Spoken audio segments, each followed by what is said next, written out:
எப்போ வந்து இந்த பிளாக் செயின் வந்து ஆக்சுவலாக கேம் இன்டு பிக்சர்? யார் வந்து பிளாக் செயின் வந்து ஃபர்ஸ்ட் யூஸ் பண்ண வந்து ஸ்டார்ட் பண்ணுறாங்க? 2008 ஃபினான்ஷியல் கிரைசிஸ் வந்தது. கிரைசிஸில் என்ன நடந்துச்சு? கிரியேட்டர் ஆஃப் பிட்காயின் அபவுட் பேங்க்ஸே வேண்டாம். ஏன் பிட்காயின் வந்து எவால்வ் ஆகுது? A lot of people lost money, a lot of people lost their lives. பிளாக் செயினை நீங்கள் எப்படி பார்க்கணும்னா ஒரு ரெக்கார்ட் புக், அதில் நீங்கள் எதுவுமே அழிக்கவே முடியாது. It is a smart book. ஒரு மேஜிக் கோட் மூலமாக தான் அனுப்புகிறோம், but it will stay there in block chain forever. இப்போது கொஞ்சம் ஹிஸ்ட்ரி மாதிரி போகலாம் பேக்கில். பிளாக் செயினோட ஃபியூச்சர் வந்து நீங்கள் பார்க்குறீங்க 2020ல் பிளாக் செயினுக்கு அப்கமிங் டேஸில் ஃபியூச்சர் இருக்குன்னு பார்க்குறீங்க. அப்போ தான் பிட்ஸ் கரன்சி வந்து ஸ்டார்ட் பண்ணுறீங்க.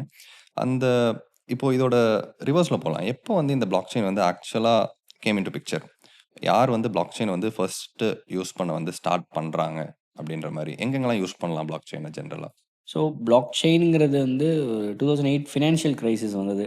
அது உங்களுக்குலாம் தெரியுமான்னு தெரில. நீங்கள் ப்ராப்ளி ஸ்கூல் போயிட்டு இருந்திருப்பீங்க. ஆமாம், 2008. ஸோ இல்லை, நானே அப்போ தான் ஸ்கூல் முடித்தேன். ஸோ யா, அந்த டைமில் வந்து banks failed, a lot of people lost money. In fact அதுதான் அந்த சாஃப்ட்வேர் டவுன் ஆன மொமெண்ட். ஏன்னா everything was inflated, everything was sky rocketed. அப்போ ஒரு டவுன் ஃபேஸ் தேவைப்பட்டது, அதுதான் அடிச்சிருச்சு. And that is when the creator of bitcoin evolved.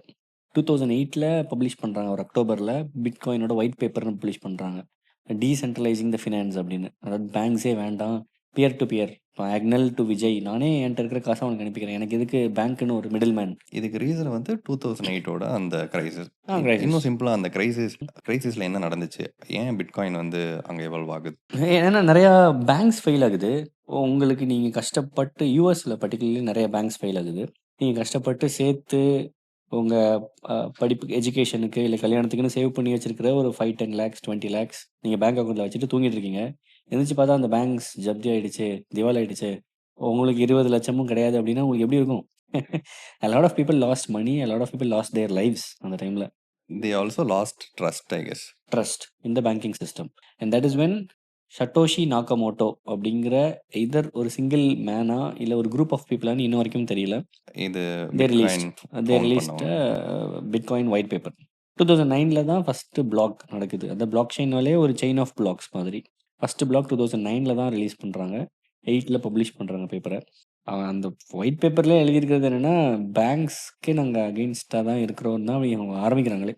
என்கிட்ட ஒரு 20 லட்சம் மதிப்பு இருக்குது அப்படின்னா, இப்போ இன்னைக்குமே சென்ட்ரலைஸ்ட் பேங்க்கோ கவர்மெண்ட்டோ நினச்சாங்கன்னா உங்களோட அக்கௌண்ட்டை ஃப்ரீஸ் பண்ண முடியும். பர்சனல் அக்கௌண்ட்டையும் சரி, எரர்மேக்ஸ் அக்கௌண்ட்டையும், கிளவர் அக்கௌண்ட்டையும் சரி, ஏதாவது ஒரு ஒரு ஒரு அக்யூசேஷன் ஆர் ஒரு ஒரு ராங் டூயிங்ஸ் நீங்கள் பண்ணிட்டீங்க அப்படின்னா, they have all the rights to freeze your account. But அதுக்காக வந்து பிளாக் செயின் அப்போ எல்லா இல்லீகல் ஒரு எல்லா ஆக்டிவிட்டீஸும் பண்ணிடலாமான்னு கிடையாது. பிளாக் செயினை நீங்கள் எப்படி பார்க்கணும்னா ஒரு ஒரு ரெக்கார்ட் புக், அதில் நீங்கள் எதுவுமே அழிக்கவே முடியாது. நீங்கள் தப்பு பண்ணாலும் அது காட்டி கொடுத்துரும். இன்னும் சிம்பிளாக பிளாக் செயின் சொல்லலாமா ஏதாவது ஒரு அனாலஜியோட? ஓகே, ஸோ இப்போ கிரிப்டோ கரன்சினா ஃபினான்ஷியல் ட்ரான்சாக்ஷனுக்காக பண்ண அதுக்கும் இதுக்கும் பிளாக் செயினுக்கும் சம்மந்தம் இல்லை. இது கிரிப்டோ வேற கரன்சி இஸ் இஸ் என்ன சொல்கிறது, ஒரு mode of financial transfer, peer to peer பண்ணிக்கலாம். பிளாக் செயினுங்கிறது தான் டெக்னாலஜி. ஸோ பிளாக் செயினை வந்து நீங்கள் எப்படி பார்க்கணுன்னா ஒரு அந்த பிளாக் செயின் டெக்னாலஜி யூஸ் பண்ணி தான் இதெல்லாம் பில்ட் பண்ணுறாங்க.